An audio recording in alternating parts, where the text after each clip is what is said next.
Assalamualaikum and hi everyone. My name is Nur Akilah binti Mohd Bashari. My message number is 202917.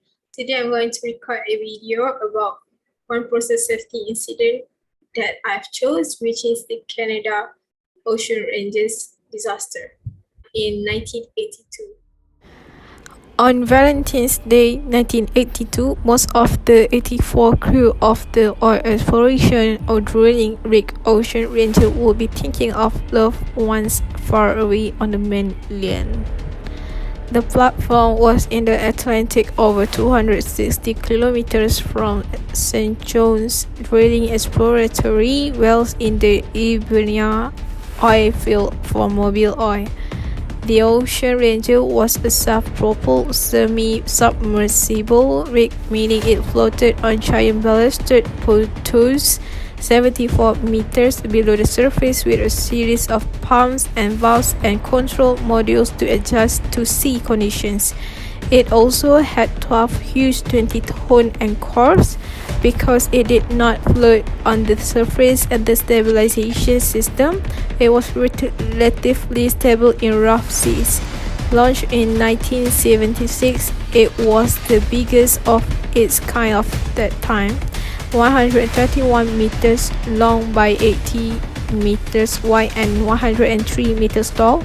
It had previously drilled in Alaska, Ireland, and further south of the U.S. coast of New Jersey before going moved to the Iberia field in 1980, where it began operations in late 1981.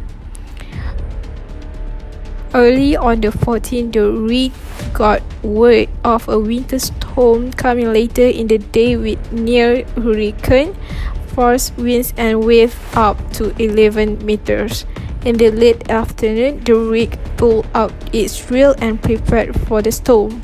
By 7 evening, 2 other rigs in the area reported being hit by a giant wave. Shortly afterward, they heard radio traffic from the Ranger that it was being hit by 17-meter wave and occasionally waves up to 20 meters. Then came a report a porthole had been smashed in and water had hit the control room and some of the ballast controls were acting up. Later, it appeared that it all was okay. At 1 morning on the 15th, a call went out that the rig was listing. Within minutes, a call went to a supply ship to move it closer, and soon after that a Mayday call was heard.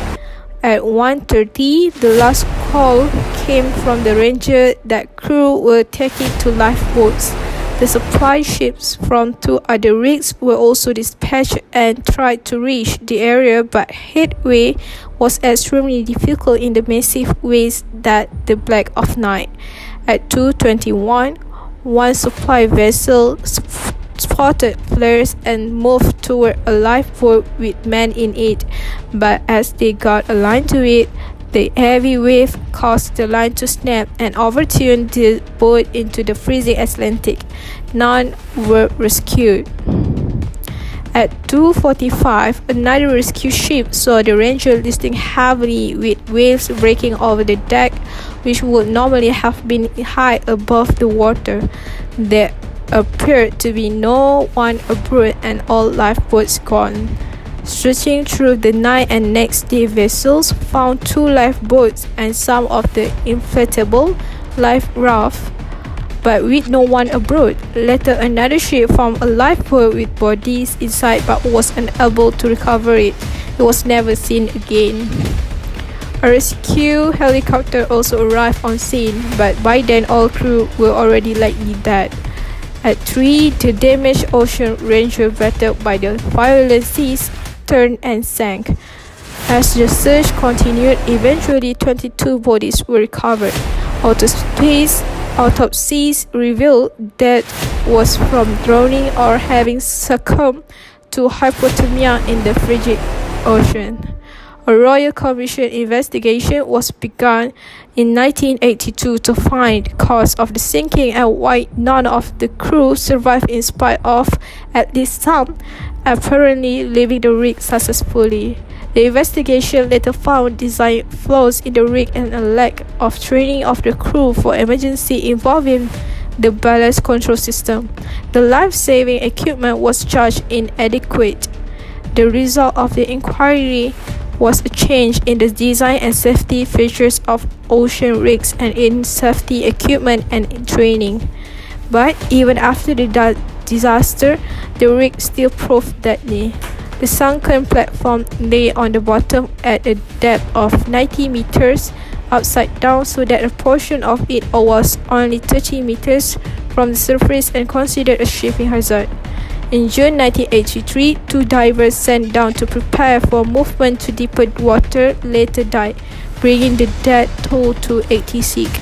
A week later, another diver was killed, possibly from an object dropped from above. The rig was eventually towed and sunk in deeper water. This day remains a sad day in Newfoundland as 56 of the dead were from the province and the greatest Canadian maritime disaster since World War II.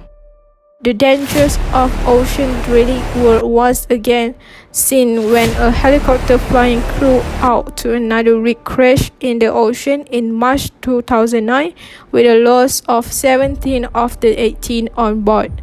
There has been a documentary film made of the disaster, The Ocean Ranger Disaster 2002, a novel February 2009, a couple of books including Rig and Oral History of the Ocean Ranger Disaster, and several songs.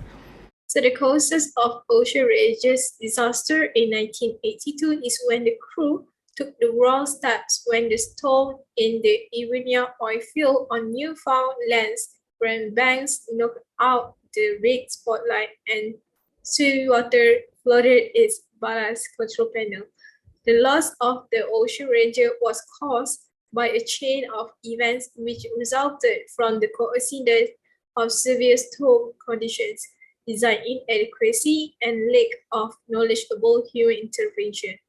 This causing an electrical malfunction in the ballast panel controlling the rig stability.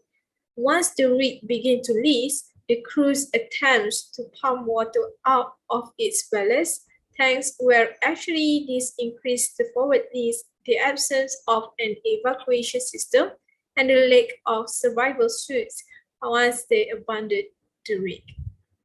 Based on my opinion, I agree with the findings. To prevent the same incident like Ocean Ranger's disaster from occurring are closing the deadlights, shutting off the electricity and air supplies to the panel, cleaning out the water and glass, and then retire for the evening.